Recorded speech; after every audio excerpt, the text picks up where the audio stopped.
Hello students, this is Rajeshri Madam. We are going to start a new chapter, Anansi and 5. The chapter tells us that greed will always bring you trouble. Here in this chapter, Anansi is a trickster who changes shape to fool other animals. He was both a spider and man. One day, he saw a witch cooking up some magic. So, come children, let us experience what Anansi did afterwards. Children, look at the book lesson 3, Anansi and 5. Once upon a time, long ago, there lived a creature called Anansi. Sometimes Anansi was a spider, sometimes he was a man, and other times he was a strange mix of the two. Anansi was a trickster and he was having a difficult time. He had no money to buy food for his family. As he walked around the village early one morning, he had a scowl on his face and a growl in his stomach. Passing by a neighbor's house, Anansi heard something that pleased him. In the first paragraph, children, the author tells that Anansi was a spider and a man too. He was a trickster also. Students, trickster means that he created mischief to fool other animals.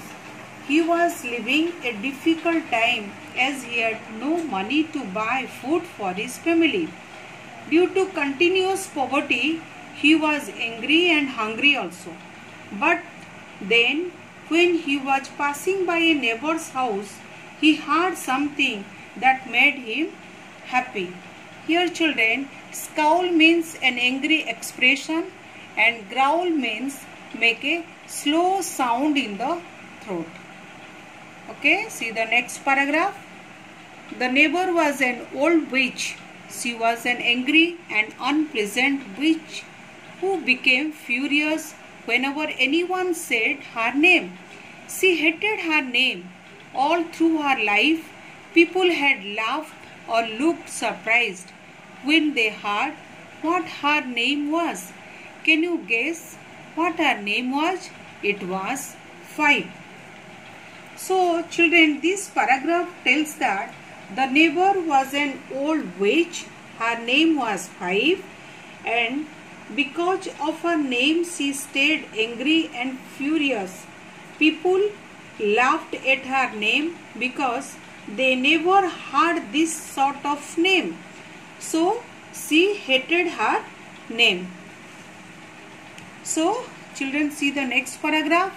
Anansi peeked through a gap in the witch fence. She was stirring her big cooking pot and muttering and mumbling a spell. The smoke and sparks were blue and green. So Anansi knew she was cooking up some big magic. Suddenly, she snatched off her staff and started to pound it on the ground as she walked around the pot. Anansi listened carefully to what she said. I curse anyone who says the word 5 to disappear forever. Anansi rubbed his hands together and jumped around on his 8 hairy legs. Ah, this could make me some money or get some food on the table for my family. He smiled widely and his sharp teeth sparkled. So children, here Anansi watched through the fence that witch was cooking in her big pot and mumbling a spell. Anansi could hear that the witch was saying that anyone who said the word 5 would be cursed. Only then Anansi thought that this would be a great opportunity for him to trick people and make them disappear so that he could get some food and money for himself and his family. So thinking this in her mind, he smiled widely. Okay, then see the next paragraph. Anansi rushed to the path that ran along the river bank between the village and the marketplace. Soon everyone who was going to the market would walk past. They would be on their way to buy the delicious yams, beets, pulses and grains that would be piled high in the market. Anansi set to work and piled up 5 mounds of earth near the path. They looked just like he had planted 5 yams. Then he sat down and waited. First to come by was little Mrs. Rabbit. She carried a basket full of sweet potato pieces and walked slowly because it was heavy.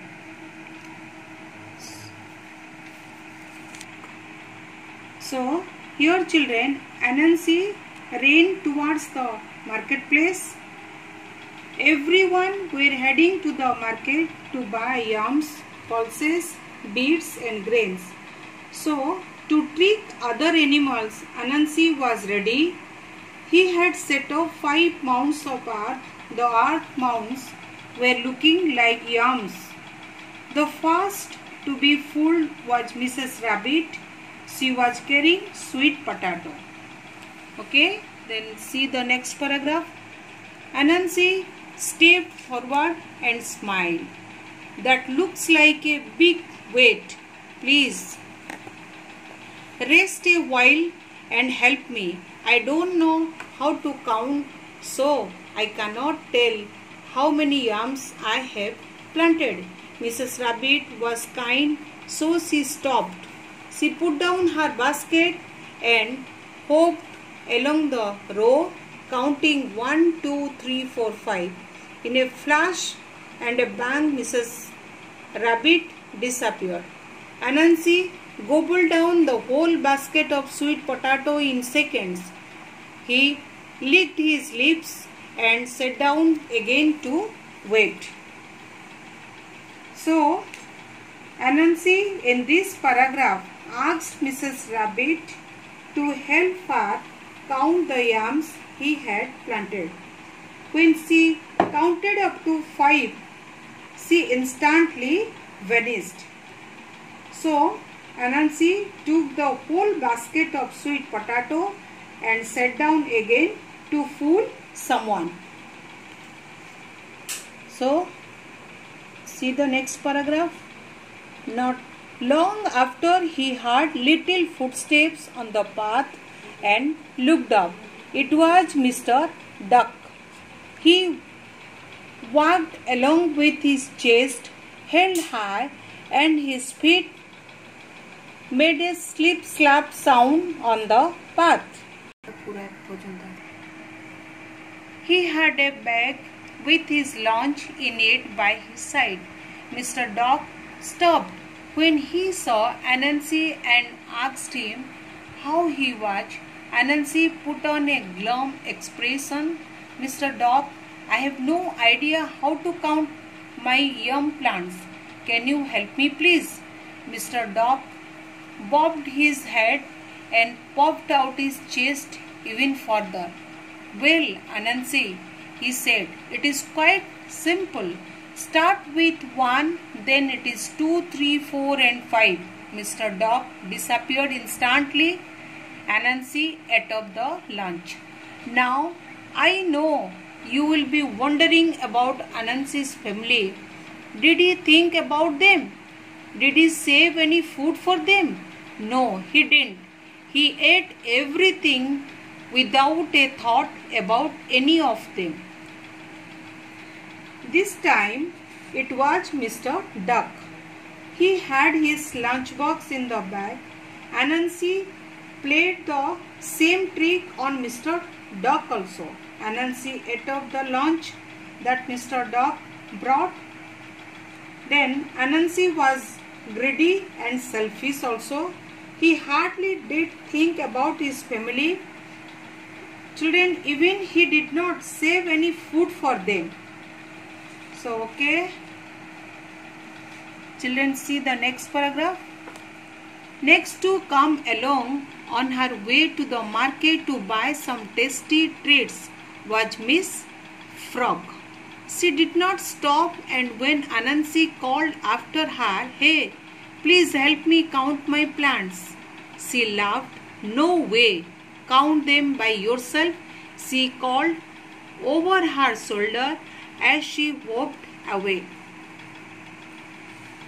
So, here children, Miss Frog is on her way to the market.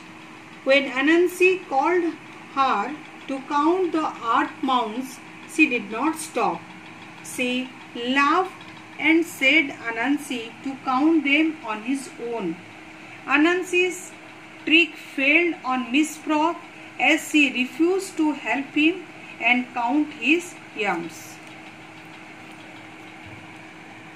So, see this paragraph. It did not bother Anansi too much because he knew there would be plenty more chances for him to try his trick out. He imagined what delicious foods he would find. He did not imagine taking any to his hungry children. He was going to eat as much as he could fit in his stomach and then come back and try the trick again on another day. So here children, Anansi did not get disturbed when Miss Frog denied him. Anansi was sure that there would be many who can be fooled. So he did not think about his hungry children also. He made up his mind to try this trick again and again to feed himself. A stirring sound pulled Anansi out of his daydream. It was Mrs. Shrew. On her tiny back, she had a huge load of freshly made pies that she was hoping to sell. The load was 3 times her size, and her face was red from the effort she was making. "Oh, Lady Shrew, how nice to see you. Sit a while and rest. I need your help to count my plants, and you can share your wisdom with me." Anansi grinned and showed all his sharp teeth. He was trying hard to be charming because he really wanted to eat all the pies. Mrs. Shrew was not a fool. She could see Anansi's eyes glisten as he looked at the pies. "Well, Anansi, you are kind. I am tired." She put down her load. "So how can I help? I can't count," he lied. "Can you count my yam mounds for me?"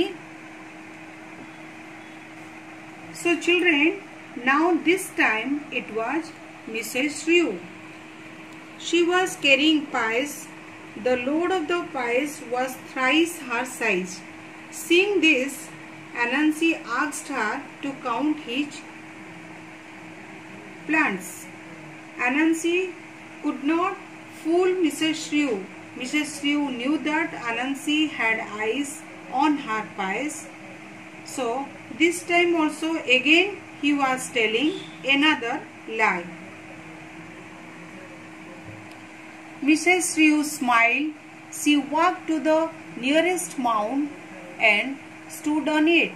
She pointed to the mound that was furthest away from her. 1, 2, 3, 4 and this one, she said clearly. Anansi frowned.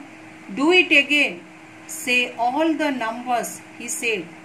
1, 2, 3, 4 and this one that I am sitting on. Mrs. Shrew spoke slowly and clearly.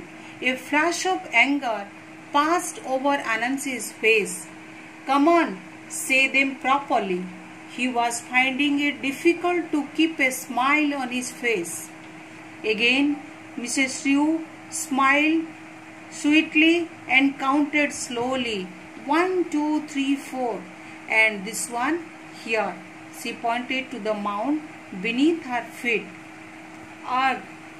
Say 1, 2, 3, 4, 5, shouted Anansi instantly. In a big burst of sparks, he disappeared. Mrs. Shrew picked up her load and set off to the market. She would sell these pies and buy mouth-watering delicacies for her family. So children, here when Anansi asked Mrs. Shrew to count his yams, she cleverly counted till 4 and did not utter 5. Mrs. Shrew refused to utter 5, and this annoyed Anansi. And then Anansi shouted 1, 2, 3, 4, 5 and disappeared in thin air. So finally Anansi is destroyed by his own trick. Mrs. Shrew picked up her pies and headed towards the market to sell them and buy delicious food for her family. So children, this is all about the story of Anansi and 5. So your lesson now completed. Thank you so much.